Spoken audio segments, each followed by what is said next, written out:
Assalamu alaikum wa rahmatullah. My name is Ghanim Kashwani. Ramadan Kareem. First of all, I want to thank you for coming. I really appreciate your time. And today, inshallah, you enjoy. So today lecture is around 1 hour from 10 to 11. So we'll do like 45 minutes from the presentation, then we'll do 15 minutes discussion.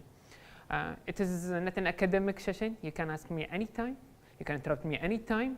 It is more like friendly discussion. So today, it is not only the guy who come to teach or something. No, I'm learning from you also, guys. And again, thank you. I really hope you enjoy the lecture. And today we'll talk about materials. And I have a passion with materials. And I was saying that to Saab that two things I can talk 24/7 about it: materials and food. You know?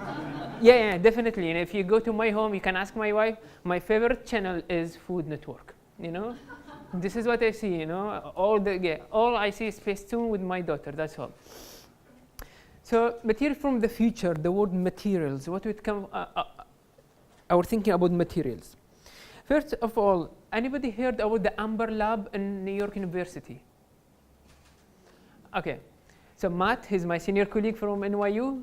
Okay, and thanks for coming, Matt. So Amber Lab is I believe, in my personal view, I'm not biased because I am a member of it. It is the best lab when it comes from material to investigate the research. It's called the Amber Lab. It is Advanced Material and Building Efficiency Research Laboratory. So if simply you have any idea you want to investigate, research, email me, contact me, Ghanim, I have this idea about the material. So currently we do many research. We do with oil gas company, big company like ADNOC, BP. We do some research with the space agency in UAE, and we do with big commercial company like Mubadala. So as simple as that, I have idea about material, you come. It is commercial, individual. You are more than welcome to contact us. We have equipment with the collaboration that with the core technology lab, and we have access to advanced equipment like XRF, XRD. So please, anything related to material, come and visit us. We do research on nanomaterial with hydration, durability, green cement, green material. I mean, we try to co-op with the future here. You know, we try to reduce the cement contribution to the CO2 emission. For example, the cement industry by its own contributes around to 7% to CO2 emission. So here we try to create new material, smart material. Many times you hear the word smart material, smart cities. If we want to summarize the word smart, we can summarize in very simple word: optimization. Smart means to optimize the performance, the efficiency, and this is what we do on the Amber Lab. So if you know more about me, you can visit my webpage in the NYU AD.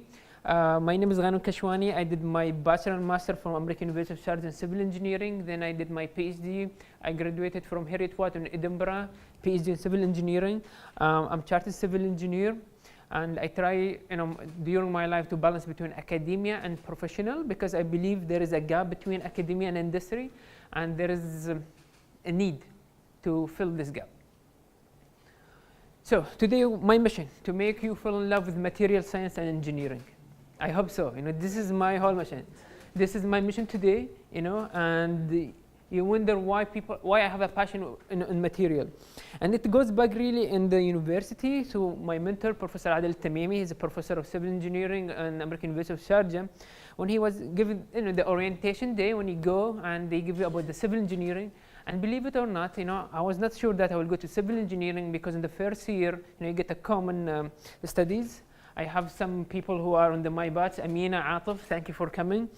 And Dr. Adel, he was saying to me, we have the material, we can change the world, we have concrete and steel. And from that moment, I fell in love with material. I'm very biased to civil engineering, but material is my side. So first one, we'll do some activity here. I'll not do only the talking here. I need to take some rest, okay? So what we do, the first activity, please introduce yourself to your colleague near behind you, your name, your title, and what you are doing. So we took like 1-2 minutes, try to chat with each other and know each other. Please, go ahead.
Okay.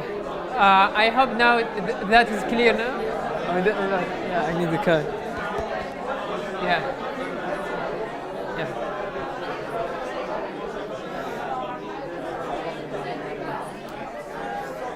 So, guys. Yeah. Yeah. Okay. Thank you. No, no, it is good. It is good. Maybe. It's no house. Okay. Guys. Yeah. Okay. Thank you. Yeah. I hope it is good to start now knowing each other. I want to break the ice, you know. Now we'll start doing more. We'll do more activity. I like this activity. It helps really to relax the lecture, you know. And we'll start about the material and classification. People use material mostly in classification, especially if you go in the history, anthropology. They said Stone Age. We have the Bronze Age. We have the Iron Age. So material was a good tool to classify things, you know, especially in the history. But why is that? Why old material is the best way to classification everything? Who knows? I mean, the young. This is for the young generation, okay? Who knows the Iron Lady? Yeah, correct me if I'm wrong. She was the first minister and the longest minister served the prime office, and they give her the title Iron Lady. And there is a famous movie. I hope you saw. I really like it. So even when it comes for people, they classify them by the material, Iron Lady. And my favorite superhero, Iron Man, Elon Musk, yeah, okay. And so this is one of the things, you know, when I was a kid, I read a lot of comics, you know, as all other nerds people. So I read a lot of comics, and Iron Man, I love it more than like Superman, Batman, Iron Man, because it has some identity. And this material gives you some identity. This is my own belief. And this is one of my Marvel series, Titanium Man versus Iron Man, you know. So people, even in the commercial industry, they start knowing the importance of material, and they're making a lot of profit. So okay, Ghanim, again, good, you know that you like read comics, nobody interesting about that. We need to know what is material science. So now we'll go through a video, it's an introduction about material science, and then we'll continue.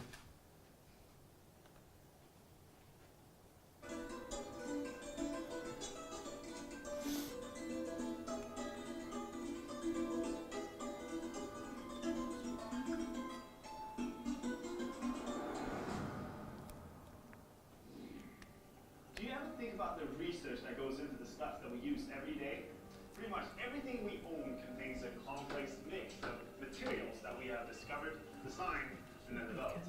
And all this is the result of material science. You need it to get picture? How these properties are determined by the structure of the material and the different components making up the material. Okay, so even if early humans didn't realize that at the time, we could say that material science started when we learned how to extract metals from rocks, and then tools and weapons, other things that we needed. The Bronze Age, around 3500 BC, was a major material technology shift, discovering that copper and tin could be combined for the much more superior metal bronze. Following the Bronze Age came the Iron Age, which was probably more important to our lives today. During the Iron Age, the best weapons and tools were made from steel, which is an alloy between iron and carbon. But there was a fine line to get the carbon concentration just right. Not enough, and the steel couldn't be heat treated as much and wouldn't be as strong. Too much carbon, and the steel became hard but brittle. So as you see, there was some science to get right already then. We just didn't call it material science. And the tools to make them have changed a bit too. One of the major steps for material science was the invention of plastics. The first completely synthetic plastic was called bakelite. It was presented to the American Chemical Society in 1909 by its inventor, Dr. Leo Baekeland. It's not hard to understand why moldable synthetic polymers so quickly became popular when we consider the alternatives we had before them. Ivory, for many reasons, a terrible choice of material, used for things like pool balls and buttons. And then the material shellac, which was the substance secreted by the East Asian lacquer. It had to be scraped off of the trees inhabited by the animal before it could be used, for example, to coat electrical cables. Over the past 100 years, science has moved forward at an incredible pace, sparked by things like space technology, medical advancements, and of course our love of technology. One problem that had to be solved before the Apollo space missions was how to get energy. The result was to use the sun, and the solar panels were invented. Also, new spacesuits didn't just mean the latest colors, but also improved materials. The new moon boot material later revolutionized running shoes when used as a shock absorbent. Advancements in medicines also called for new materials. By applying special coatings to medicines, we can now control where and when medicines are released in the body. And we also have new materials that can be drilled into the bone. And then we have all our electronic toys. Not too long ago, this was what we used for music. And now, all we have to do is slide and touch. Today's material scientists are fighting even bigger challenges, like how can we make sure future generations have the same chance to meet their needs as we do? Here we go. How can we keep growing without running out of resources? Materials that won't pollute the environment, lightweight materials to cut energy requirements in transportation, materials that can easily be recycled and put less stress on natural resources.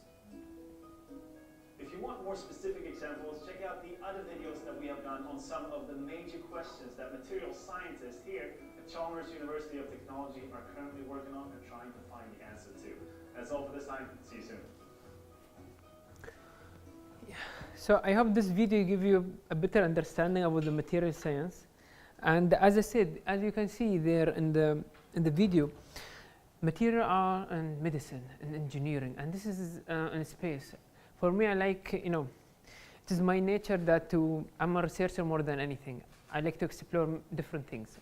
Although I'm coming from civil engineering, I like to see things in space and medicine. So this is why sometimes you find me participating in different conferences, even in medical conferences, because I go through the material gate.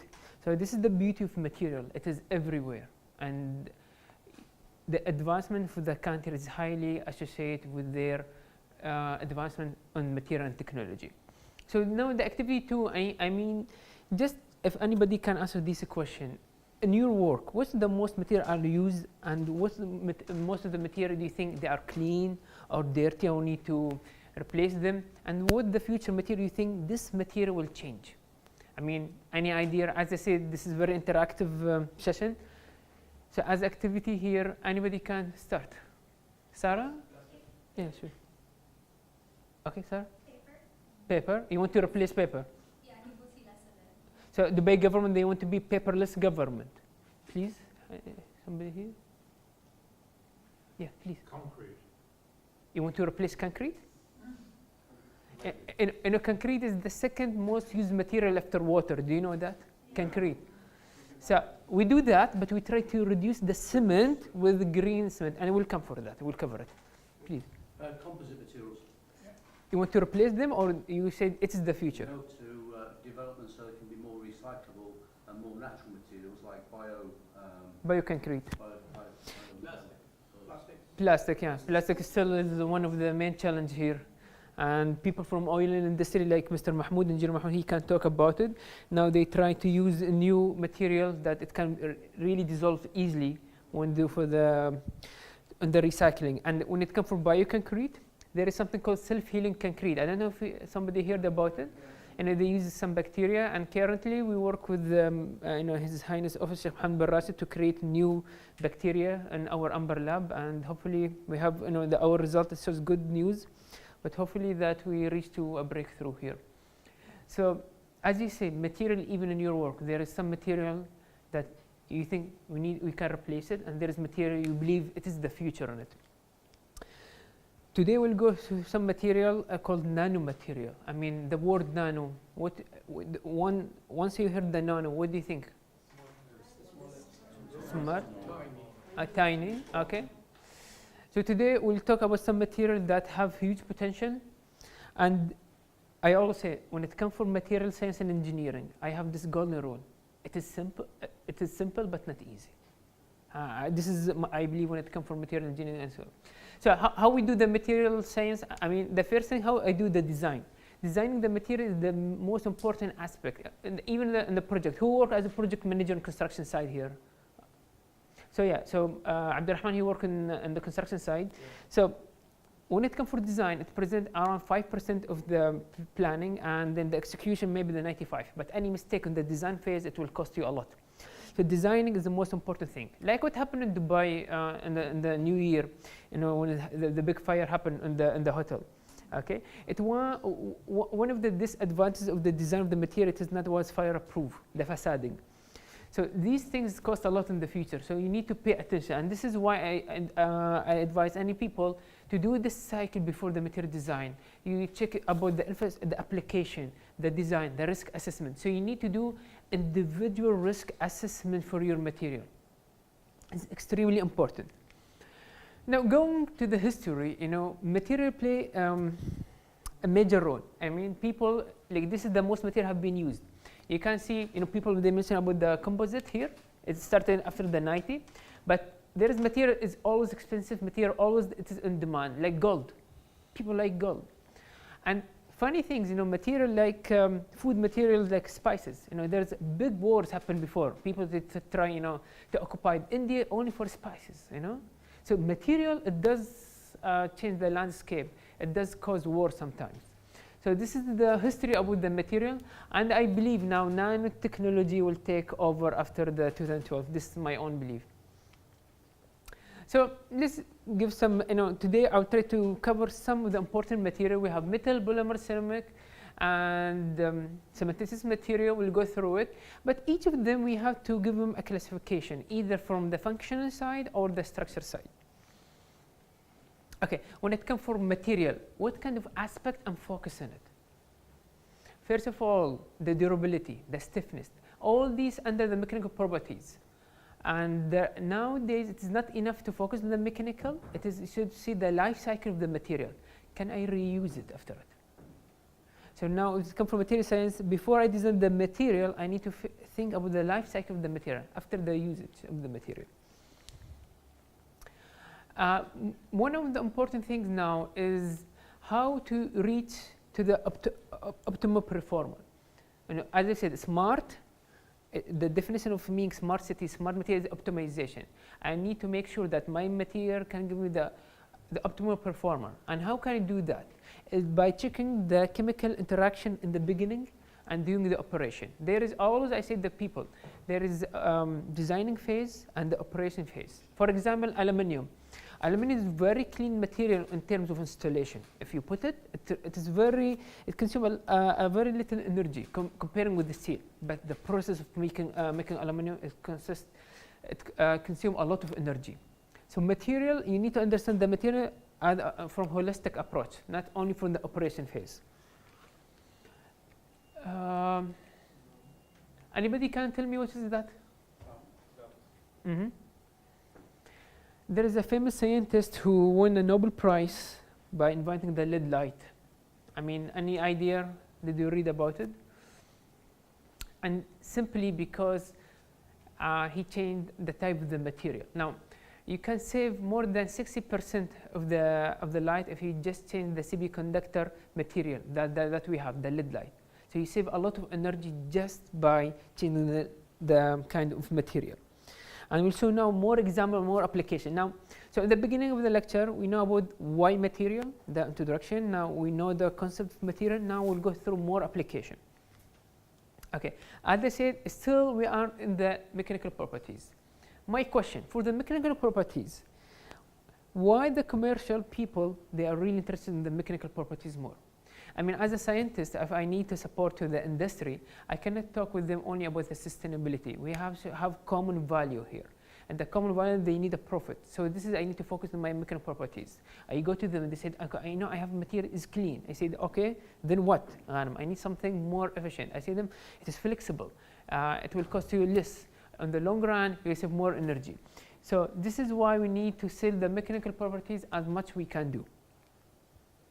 So, example, you mentioned about the biomaterial. Okay, biomaterial replace natural body tissues. This is one of the people trend they are working. Now in the 3D printing, we have medical doctors here. If you want to replace your joint, everything you can print it. It's just amazing, and it's happening here. Polymers, you mess up with the polymers here. I mean, how many people they know that we have many vehicles and automobiles, they use fibers, bodies and everything. The airplane, I mean, most of them, they are using polymers. And yesterday, I just was reading that, only painting the airplane, do you consider why people, they just only put the airplane in the white color? I mean, because only adding the paint, it will increase the weight, by huge volume. I just know that, So this is why, and when it comes for the airplane, they're really very concerned and very interested to reduce the weight. And this is why most of the critical body of the airplane consists of fiber carbon. However, this is internal challenge. We have external challenge. I mean, in UAE, we have something called the harsh environment. The harsh environment consists of the high humidity and something called wet dry condition. Anybody can explain for me wet dry condition? Like humidity area. Okay. Like it will cause some corrosion and some oxidation, like for example the steel is gonna be rust. Okay, this is the wet. And what about the dry condition? Like in the heat, like in the summer heat. Like. As Abdurrahman said, it's as taking a shower. Once you take a shower, then you have some wrinkles in your hand. It was wet and dry. This is considered more harsh than the freezing. I mean, if you go for the structure, especially the bridge, the column and the bridge, and the humidity, even the high rise of the sea, and then it will be wet, then it will go down, it will be dry, and the humidity, it will be wet, then dry. This is more harsh than snow, than rain, than anything. The wet dry condition, especially in UAE, considered the most harsh environment. So if your material design succeed in UAE, as a concept, it can succeed anywhere, because this is the most harsh environment here, especially for the oil rigs that work on the offshore. And the main problem, we have the corrosion, the oxidation, and this is what we need. So as we design our material for the designing, but we need to design it also for the operation challenge. So I do the risk assessment, then I put the operation challenge of my material. What kind of operation threat, environmental threat that I need to face? Okay, so how I do that? By considering the following parameters. The strength that it's required, I mean how many compression, tension strength that I need.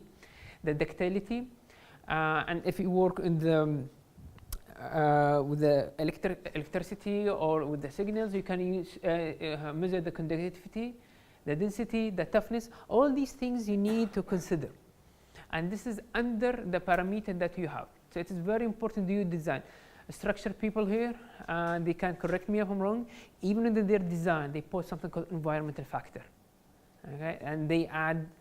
Extra for the reinforcement design, everything. They have a whole section about considering, I'm not a structure guy, but I'm aware about their designing. They consider environmental factors.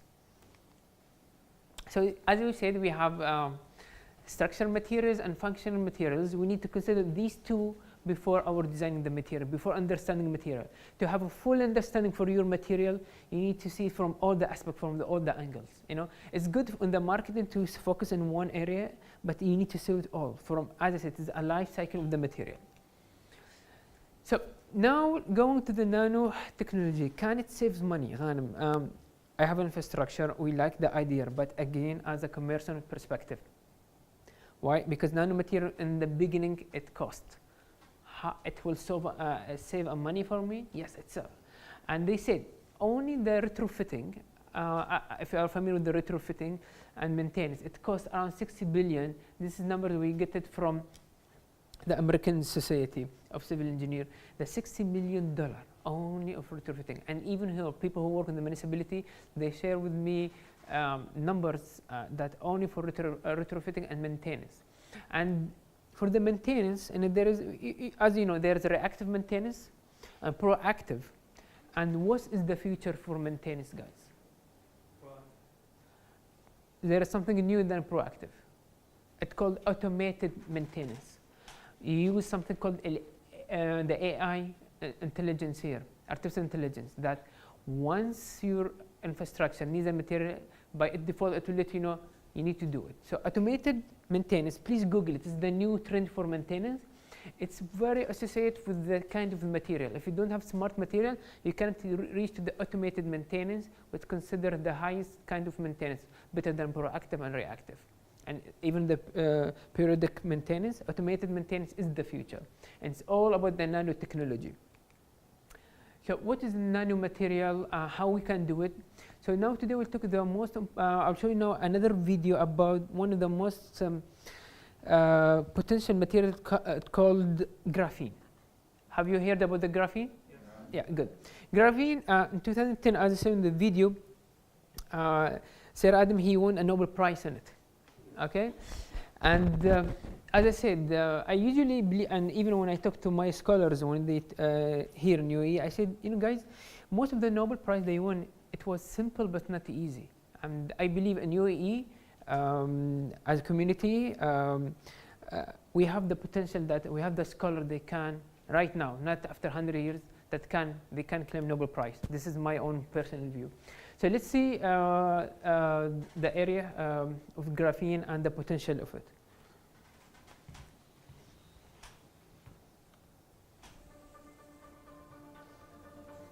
It may not look like it, but I'm creating one of the strongest and most versatile materials on Earth, graphene.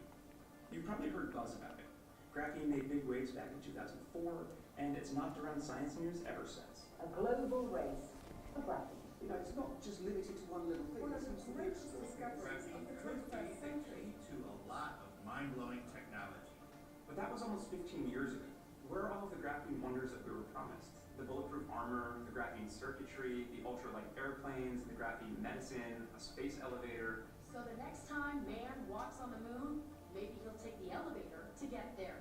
Clearly, lots of the buzz never went anywhere. But graphene does exist. Engineers have gone from making one fleck at a time to producing it by the barrelful. You want to try to pick it up? Sure. So the graphene revolution we were promised may already be in motion.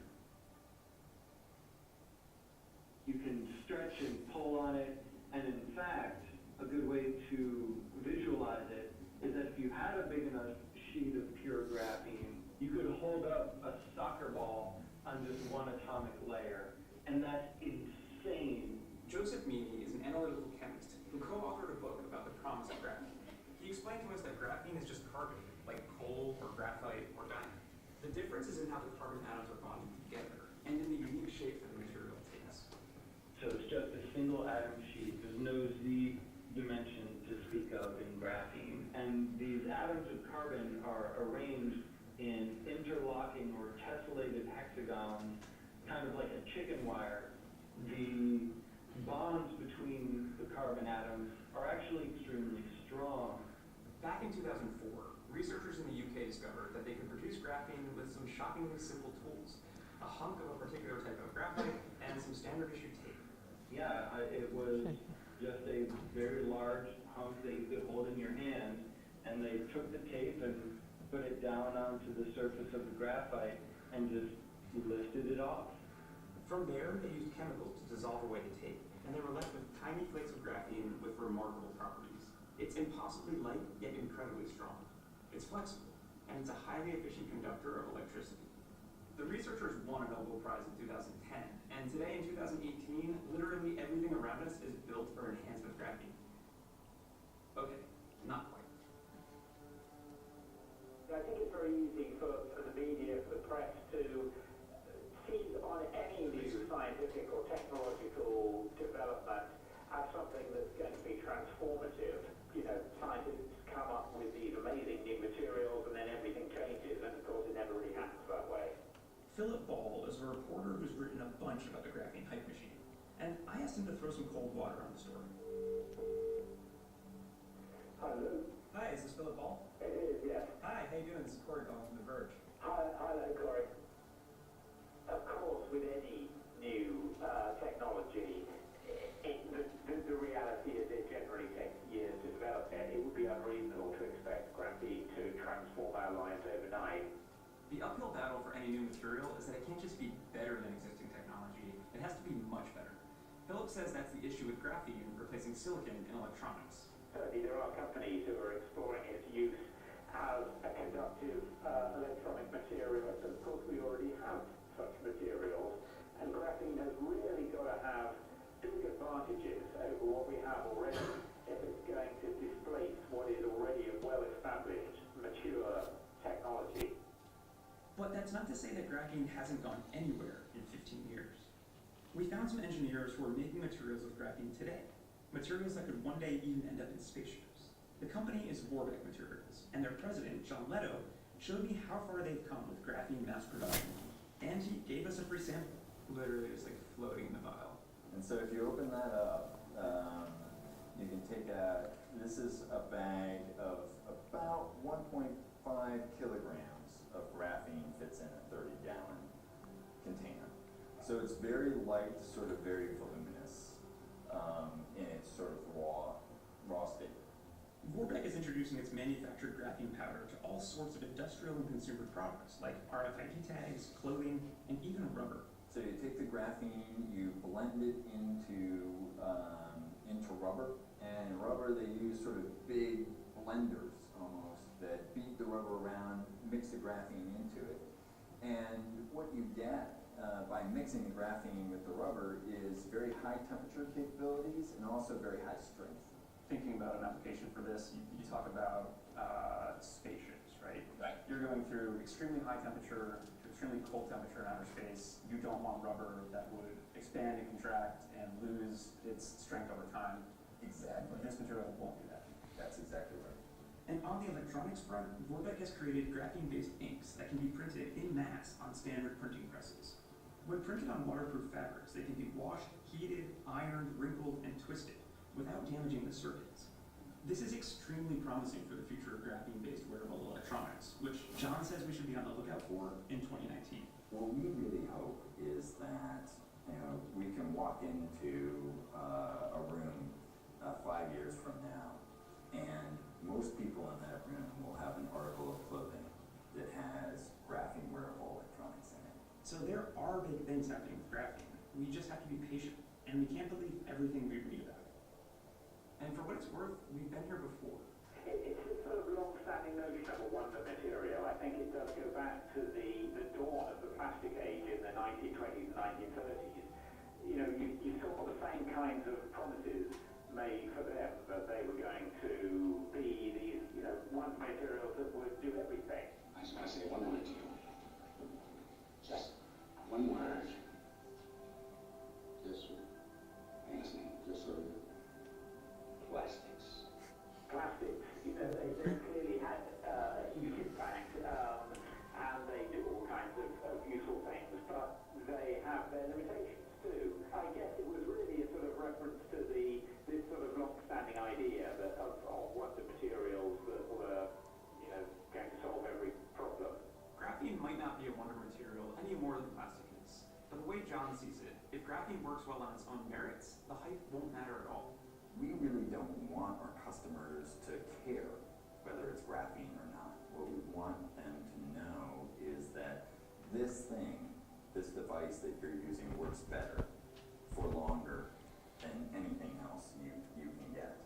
And whether it has graphene in it, whether they advertise it and use that hype as part of the marketing or not, is sort of completely irrelevant. It just is better. Hey everyone, thanks for watching. If you have any ideas for material... Yeah, so as you can see that the potential of graphene is really, really huge. And I want to go to the detail why graphene is really strong. I mean, if you think about the graphene, it is strong because it is nanostructure, and we have some example from the nature. I don't know if you're familiar with the term biomimicry. I mean, yeah, it's something, biomimicry is a concept that you go back to nature to solve your problem, okay? And I think in civil engineering we have something called honey beam comb, yeah. And why it is so stable? I mean, because both of the graphene and the honeycomb, they have the same structure, the hexagon. I'll not go deep in structure, but simply why this shape, even you find in many things, in your wallet, in your mat in the gym, why you have this hexagon? I mean, simply if you just say the hexagon, I mean, this is the hexagon here.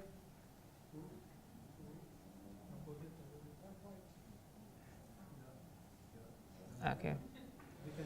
Okay, so now we have this point with another hexagon. Okay, so let's analyze this point. We have that point here, and we'll go to the vector.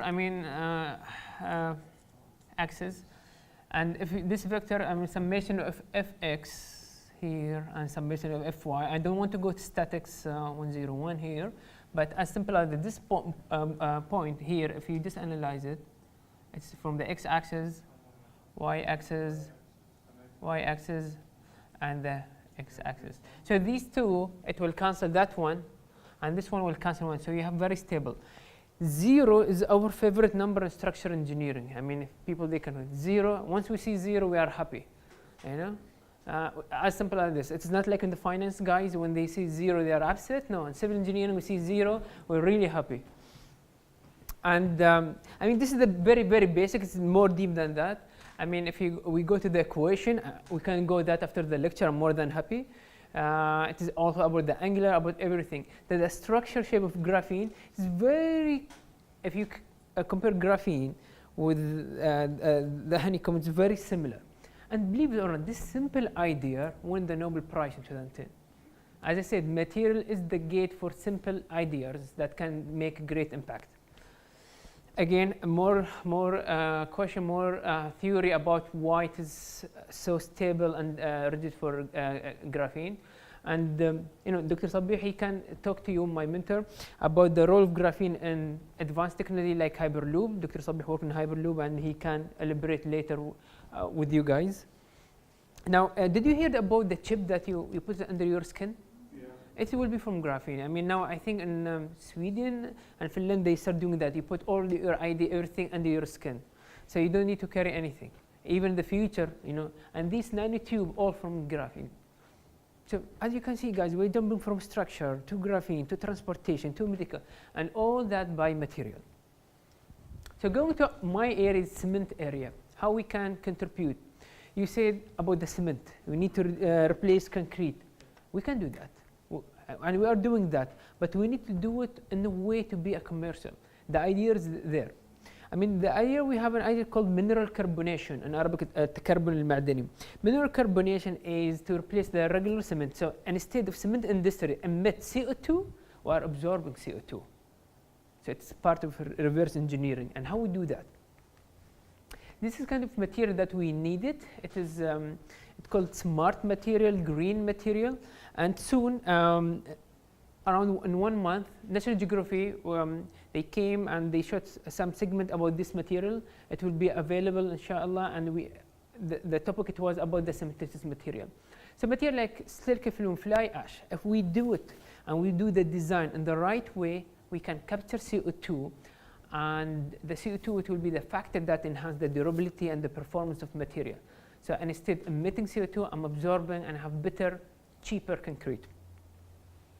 So this is part of something called CO2 storage. CO2 storage is in all industry. We have people in oil and gas. And what they do, the oil and gas people, they inject it in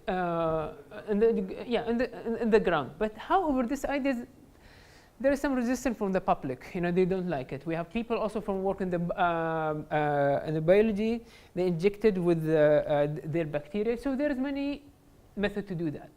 But in civil engineering, we said, well, we can do something, you know, different. You know, diamond and coal, they have the same structure, yeah. But with different nanotechnology, we have coal and we have diamond. We said we can do something about it. So the idea have been the literature review from the 70 to 80, but it was cost a lot of energy. So it was not very attractive, and there's no temptation from the industry to use it, but not right now. Now we have many startup company in UK and Canada, and hopefully soon, inshallah, here with the Masdar Institute. And by the way, Masdar Institute, or Masdar City, no, Masdar City, they have the biggest graphene center in UK with a collaboration with Manchester University. You know, I think this is really big step toward, you know, smart materials. So how it works, Ghanim, tell me. So in chemistry background, you have material with high alkaline, and you have CO2. So once they react, like we have a calcium and we have lime and aluminum, once they are reacted, the high alkaline material and the CO2, they create a crystal inside. So the hydration product in the concrete, it will be more crystal, high alkaline, so you reduce the acidity of the concrete, so it will become more durable.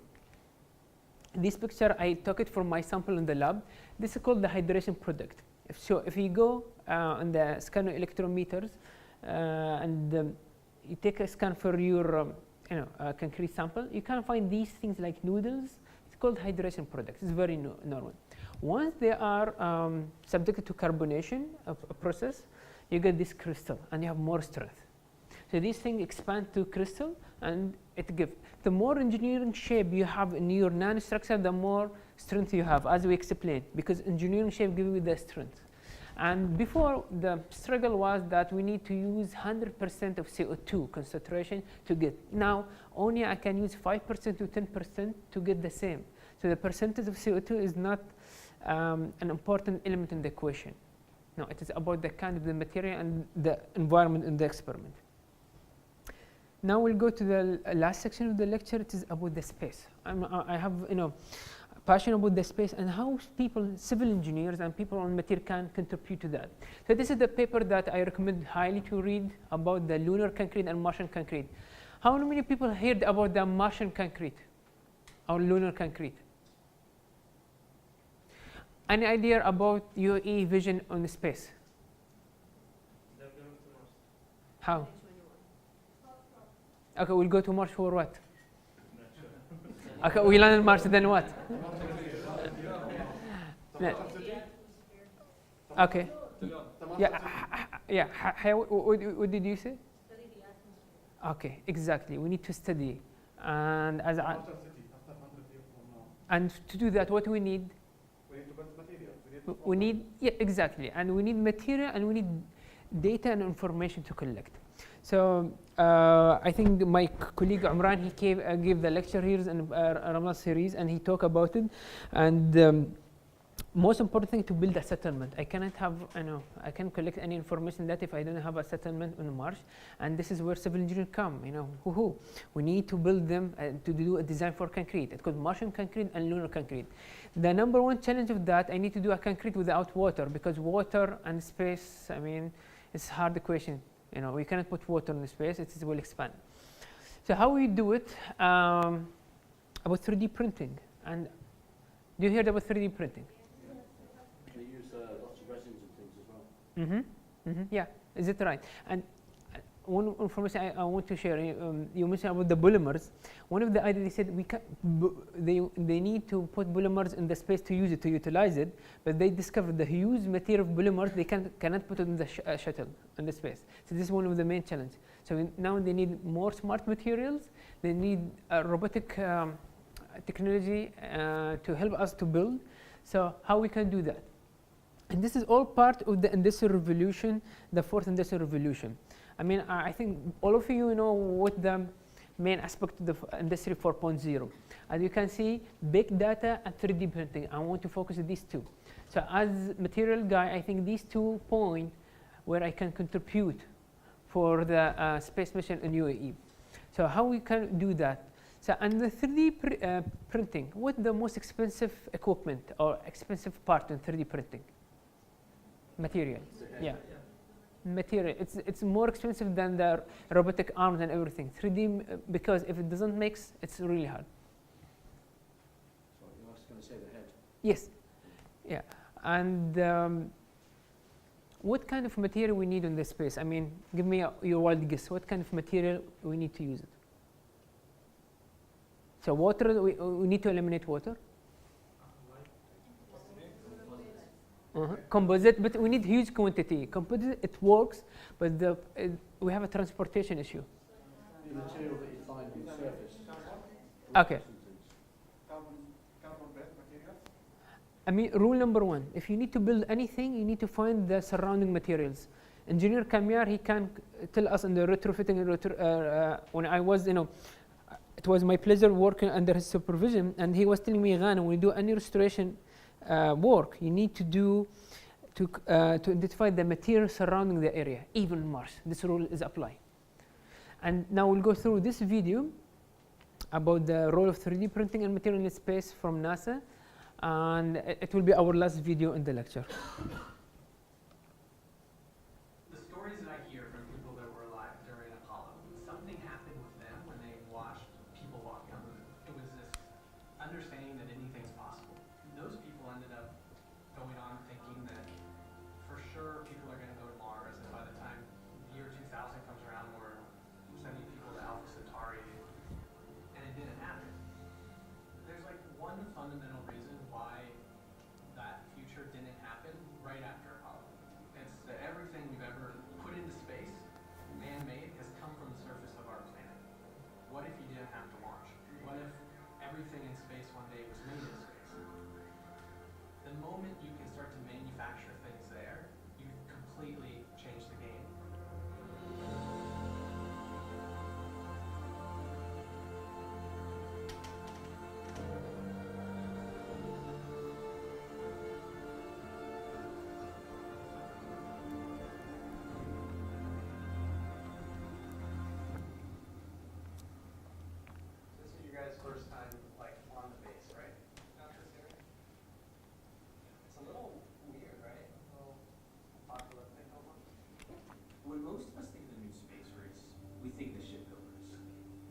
one of their co-founders, Jason Ghanim.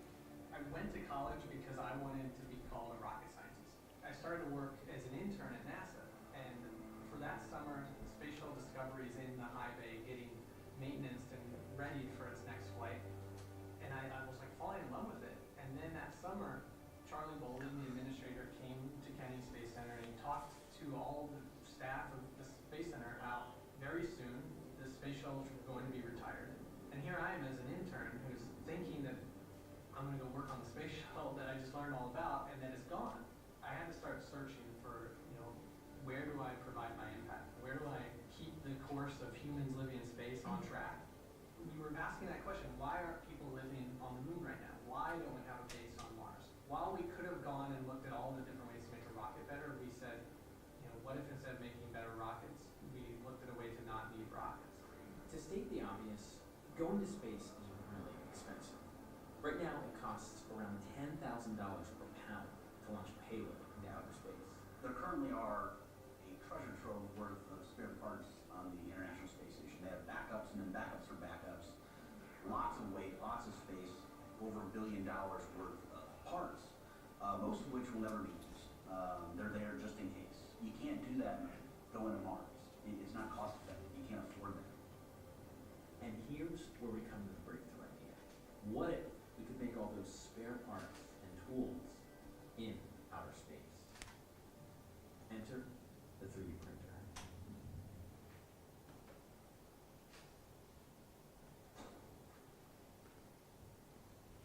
So this is where the magic happens. We're doing a Cribs episode earlier. So we call this the bullpen. This is where pretty much most of the people, like engineers, work. This is our latest album cover, Iron Man in Space. There's a lot of 3D printed stuff if you look around. This is Dylan, and this is Dylan. I actually have one at home that didn't finish printing. The head's like half cut off. It's kind of creepy. Joking aside, it's one thing to talk about making a 3D printer for use in space, but to build it, that's another thing entirely. How do you develop a 3D printer for the space station without even knowing if current 3D printers could work in space? Can they work in weightlessness? So what we did is we went to NASA and we told them the plan, and we said, if we could fly some 3D printers on a zero-gravity airplane, then if they can work, they should be in space. The first real breakthrough for the company was when we actually built what we thought was a gravity-independent 3D printing technology, and then we're able to deploy that on that parabolic aircraft, which has the somewhat unfortunate name of the Vomit Comet, and actually experience it working.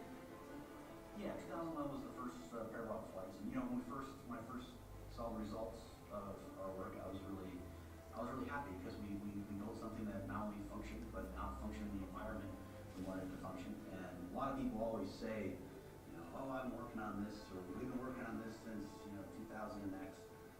We're not working on it, we're just doing it. In 2011, they got a printer to work in zero gravity, but that was only step one. Step two, get a printer on the International Space Station. As soon as we figured out how to make a printer work in zero gravity by doing these research flights on the airplane, it took us almost exactly 3 years to get to the point where we have a printer ready for the space station. Launch is a scary time, and here's why.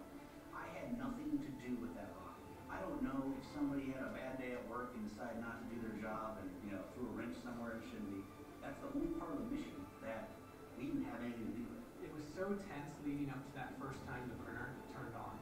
We had tested so many times and we knew how well it would work, but we're still tense, like getting it set up, getting it installed, and then comes the moment to finally turn it on and operate it. And it works.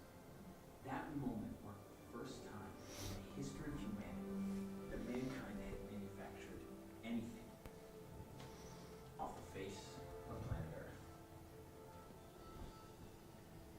Where are we headed right now? We're headed into the conference room. We always keep this on display, and this is one of the prototypes of printer that's on the space station. So this is a good example of a tool that we built in space, and this actually came from the request of an astronaut asking for a ratchet, and we literally from nothing and had it printed in space 5 days later?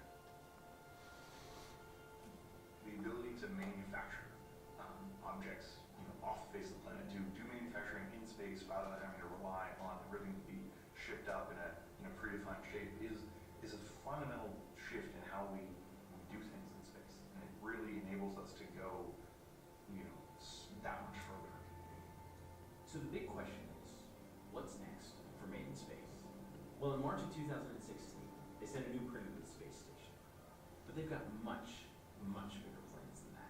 They've already started talking about making printers that can print using moon or Martian dust. Sure, it sounds like science fiction, but come on, look what this scrappy gang of 30-year-olds with nothing more than a dream accomplished in just 6 short years. When I was in college, I interned for NASA, and I did it because I love space, I love NASA, and I really wanted to make a difference there. But at the end of the day, I always felt like I was working to help somebody else achieve their dream. And instead of spending my time helping somebody else achieve their dream, I could spend my time working to achieve my own. You really need to find meaning and value out of what you're doing with your own life. Okay, so I hope you like the video. Now to wrap up, just go through how it works in the space. In theory. So first, it is not. We'll do a regular civil engineering work, going to piling and foundation. They will put through a structure made from precast by that shape. Then they will start. There is a famous movie about I forget the name. I think the Martianite. He lived in the marsh.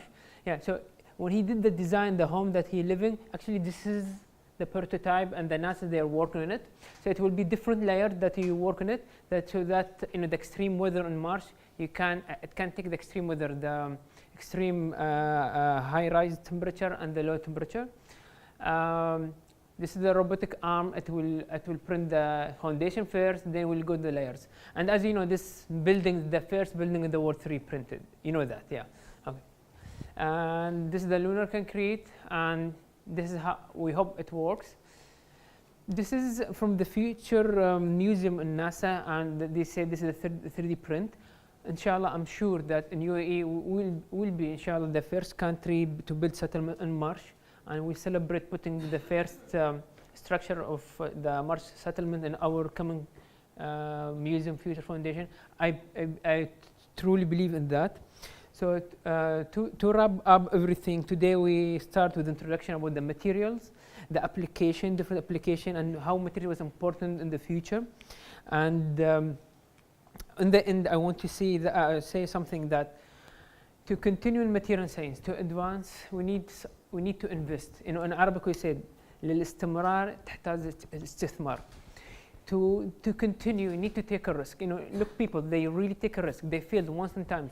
Go read Elon Musk experience, Elon Musk journey. How many he failed until 2008 and his rocket succeed to go out.